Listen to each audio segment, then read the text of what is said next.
What's up? Stick around and I'll talk you through all the changes I've been making this month to my solar system, heat pump and battery.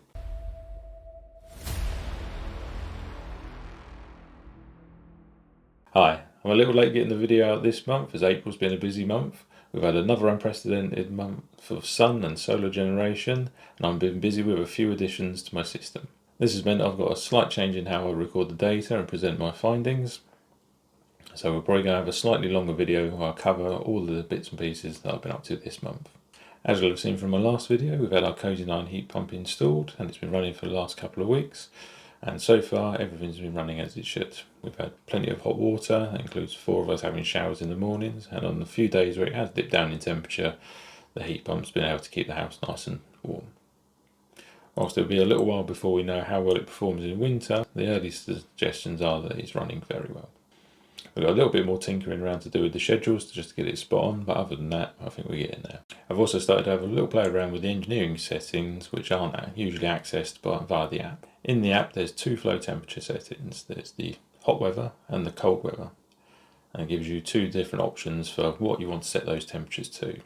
However, nowhere does it actually tell you what hot and cold weather actually indicates. Well, after a little bit of snooping around in the settings in the engineering side, I managed to find that the hot weather temperature is actually 12 degrees Celsius and cold weather temperature is actually -10.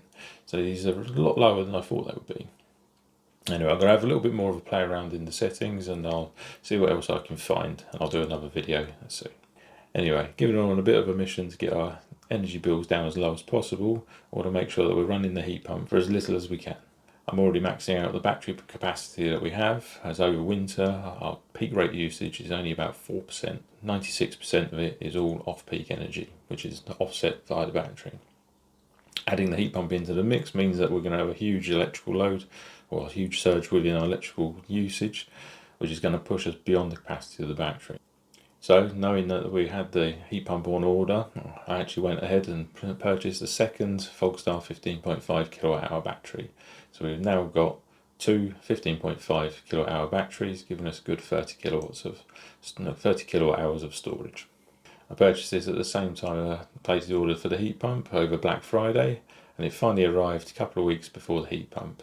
So the battery's been in and running for most of April.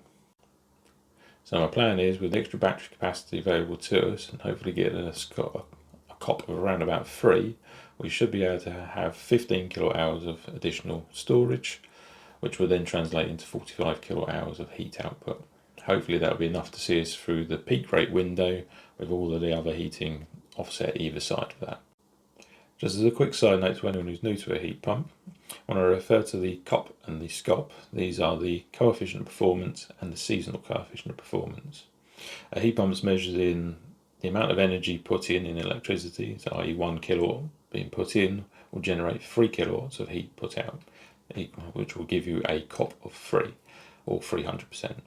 Generally, heating hot water has a lower COP because obviously it needs to get the temperature up to a much higher level, whereas heating is a lower COP because it can run at a steadier state. You then take the average between the heating and the hot water COPs, and that will give you your SCOP, and that will be over a set time period, whether that's a day, week, month, or a season. Think of it like driving a car on a long journey. As you're travelling from your house to the motorway, you'll generally be driving through towns, so you'll get a lower MPG as you're sort of changing gears a lot more often and you're working the car a bit harder. When you get to the motorway, you get a higher MPG as you can go into a high gear with lower revs and you can just cruise. When you get to your destination, you then have, say, a MPG of 30 miles per gallon in town, 50 on the motorway, which gives you a rough average for the trip of 40 to 45. This would be the difference between the COPs and the SCOP. So the SCOP is the overall journey. So anyway, let's have a quick look over my intended strategy for winter and how I intend to run the heat pump and the new battery and what I intend to do with all this extra storage I've got in the summer. I'll then jump into the stats for April, that's what you're all here for, and I'll also try and calculate what I believe the payback will be for my heat pump and new battery.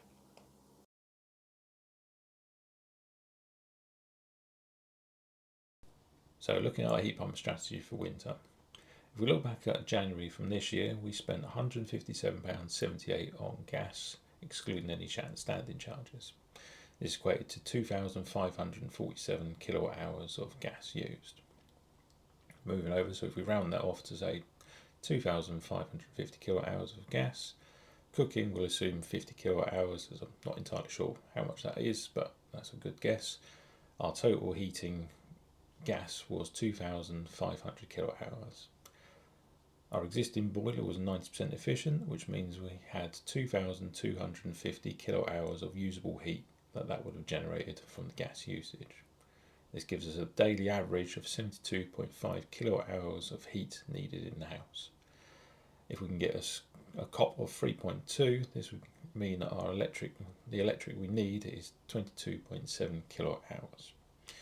The new battery we bought has got a usable capacity of 14.7 kilowatt hours of electric, which means if we take the 14.7 times it by the 3.2 for the COP, with the efficiency of the heat pump, that will be able to generate around 47 kilowatt hours of heat.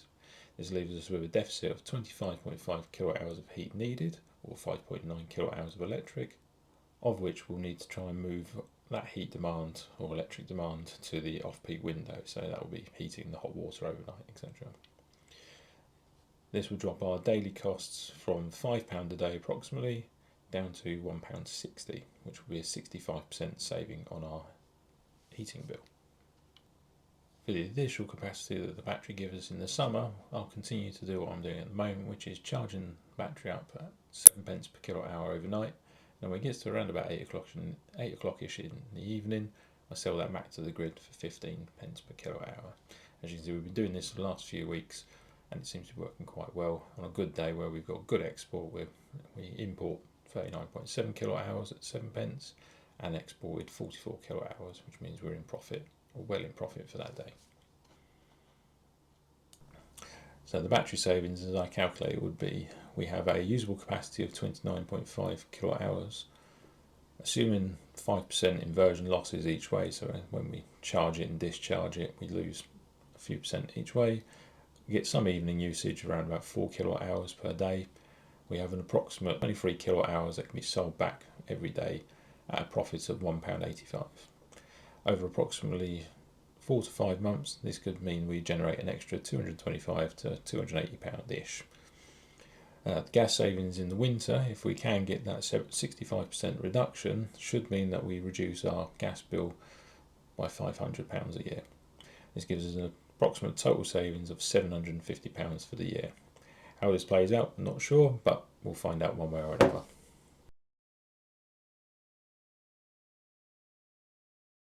So as a reminder of the system as it stands now, we have 18 445 watt ICO all black panels giving us an 8 kilowatt peak.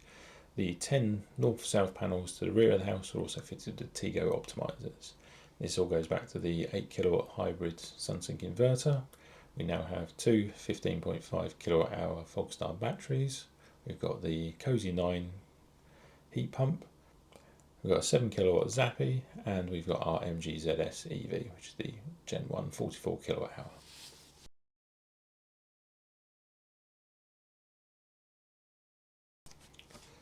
So onto the solar production.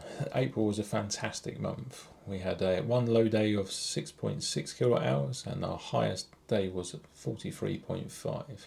Overall, we generated 906.5 kilowatt hours, which is actually the second highest generation we've had since we've had the system installed, and it actually beat out August, which we'll see a bit later on.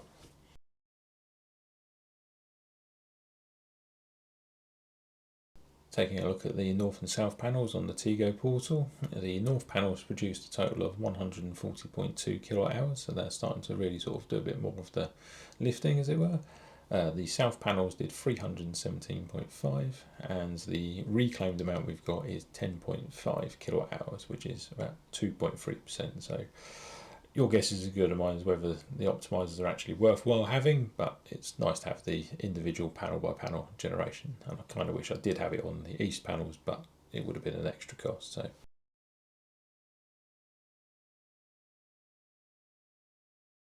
So taking a look at how the three arrays have compared against each other, the north panels did 15.5% of the total production for the month, the south panels did 35%, and the east panels did 49.5%. So we're almost at that 50-50 split of east versus north and south.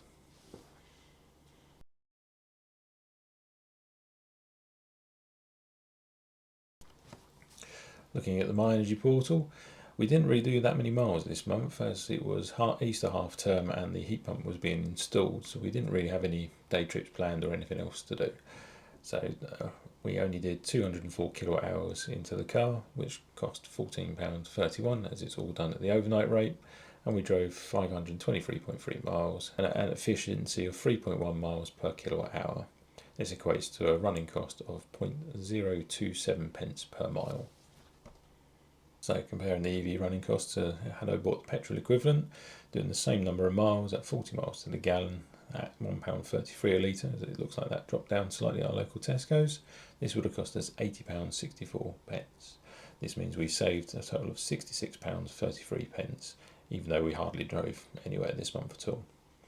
The SMTT new car registration figures have been released, and whilst there's an overall drop of 10% year on year for the month, it seems to be that petrol and diesel sales have taken the biggest hit, or registrations, and it's battery electric vehicles up 8.1% year on year, and plug-in hybrid electric vehicles actually up a massive 34.1%.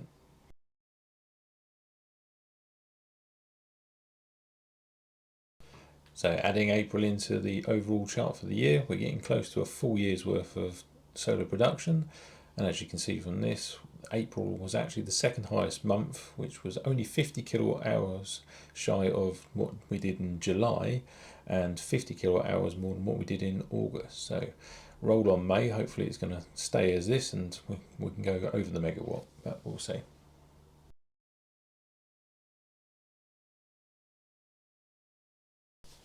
So what are we saving in electric this month? Obviously there's been a slight rate change, so it's 7 pence per kilowatt hour still for our off-peak, although our peak rate is up to 27.7 pence per kilowatt hour. This is versus the new price cap rate of 27.03 pence per kilowatt hour, and our export payments are still at 15 pence. What I'm going to do this month is because we're importing more energy than we usually would, I've changed slightly how we do this. So we imported a total of 1,197.3 kilowatt hours at a cost of £84.65. We exported 986.3 kilowatt hours, in which Octopus paid us £147.94.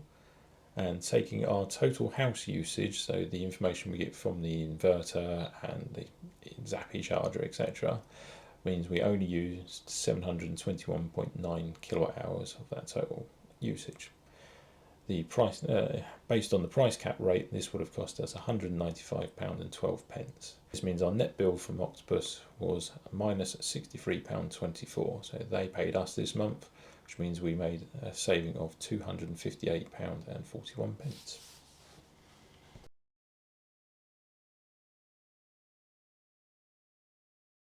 So has the heat pump actually saved us any money so far? Having a quick look at our gas usage for April, as you can see, it plummets quite drastically from the middle of the month, which is when the boiler was decommissioned. So it's almost a 50-50 split this month of gas boiler versus heat pump. Looking at the stats from the Cosy 9, we averaged a COP of 3.37 for the month, which I don't think is too bad given that we were doing more hot water heating. There wasn't too much actual heating of the radiators, and we were still playing with the system to get used to the new schedules, etc. So we'll probably fine-tune this a bit more, but I think that's a good start. So in terms of actual savings versus gas, our gas unit rate is 6.85 pence per kilowatt hour. The Cosy 9 used 113.3 kilowatt hours of electric, and it output a total of 381.7 kilowatt hours of heat at the COP of 3.37. To get the same amount of heat generated with a 90% efficient boiler, we would have had to have bought in 424.1 kilowatt hours of gas. So this means our boiler would have cost us £29.05 for the gas usage, as we were able to run the Cosy 9 for 7 pence a kilowatt hour using all off-peak and battery storage. It was £7.93 for the month, which means we saved a grand total of £21.12 for the 2 weeks that it was running. This gives us a combined saving with our electric usage of £279.58, which is phenomenal.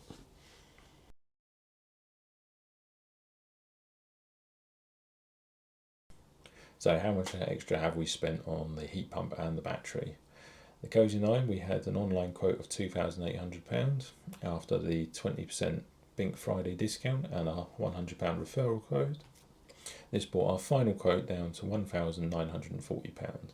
That was including the heat pump itself, new hot water tank, and 5 radiators being upgraded. The Fogstar battery was also a 20% discount on Black Friday, so that brought it down from £2,500 to just a straight £2,000, which means our total expenditure for these two bits and pieces are £3,940. Looking at the £750 a year potential saving by having the extra battery capacity, should mean we're at around about 5.3 years, so maybe up to 6 years, give or take.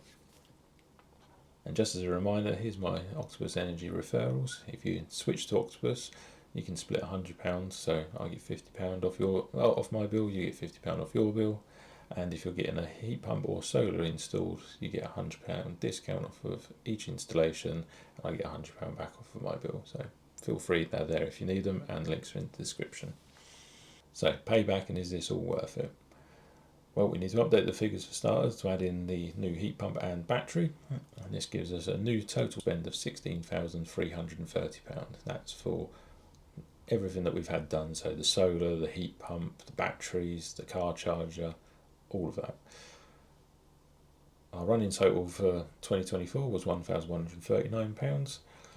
Our updated savings for 2025 stands at £880, which isn't too bad for the first 4 months, which means we've now got left £14,310. So we've got 87.6% left to pay back. So we've already paid off around about 12% so far.